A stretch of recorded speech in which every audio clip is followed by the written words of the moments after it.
Nung mga nakaraan nga, nag-start na uli ang back to school ng mga bata. Nagbili na nga rin pala ako ng mga gamit ni Aki sa malapit na supermarket dito sa amin. Grade 1 na nga pala si Aki. Parang kailan lang talaga namang may estudyante na ako. I'm totally parent na talaga. Oh. Natid nga namin siyang tatlo ni Kadjo tsaka ni Ashiko. Full support nga kami sa first day of school ni Aki at talaga namang kompleto pa kaming apat. Dito nga lang din pala sa subdivision namin yung school ni Aki. Late ko na nga rin pala siyang in-enroll. In-enroll ko siya nung araw na to tapos pinapasok ko din siya ng araw na to. Ang galing, di ba?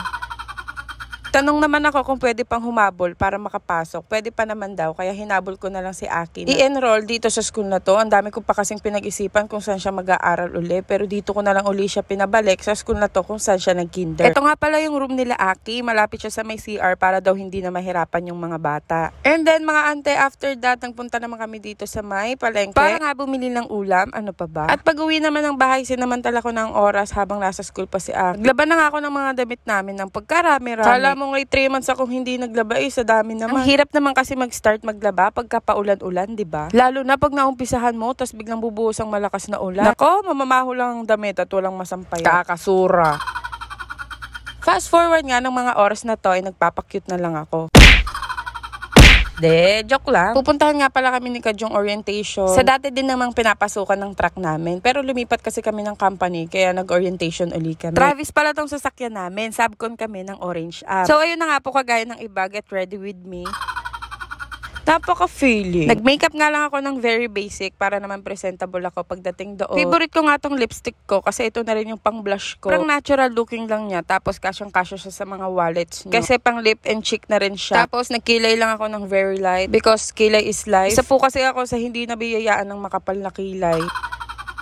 Nagpa-microblade kasi ako dati, almost 2 years na rin. Pero sulit naman siya kasi hindi na ako nagkikilay pag umaalis ako. Try ko nga uling magpa-microblade. Sulit naman kasi siya, 1.5 lang doon sa dati kong pinagawa. Tapos, almost 2 years mo rin namang mapapakinabangan, kaya pwede na. Try ko nga uling magpa-ganon, tapos videohan ko para makita nyo. Pero tsaka na pala pag may pera ako.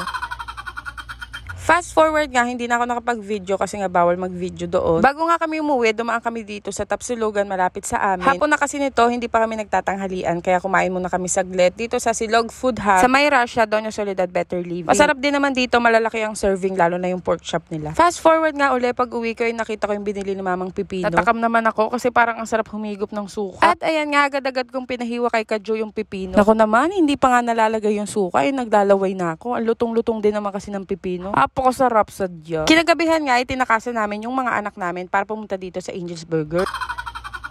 Joke lang. Huy, mag-midnight snack lang po kami. Instant date na nga rin pala namin to. Ngayon nga kasing 4 na kami, hindi na kami nakakalabas ng 2 lang kami. Kaya naman yung mga simpleng labas namin na ganito ay talaga namang ma-appreciate mo. Kahit nandito lang kami sa kanto malapit sa amin. Sabi nga nila, kahit gaano kayo ka-busy, make time para sa isa't isa. Kahit once or twice a week lang, pwede na. Hindi naman siguro masama yung ganun. As long as nagagampanan nyo naman parehas yung mga responsibilities nyo. Kaya panatilihin ang spark nyo sa isa't isa hanggang sa mag-apoy na. Bahala kayo dyan.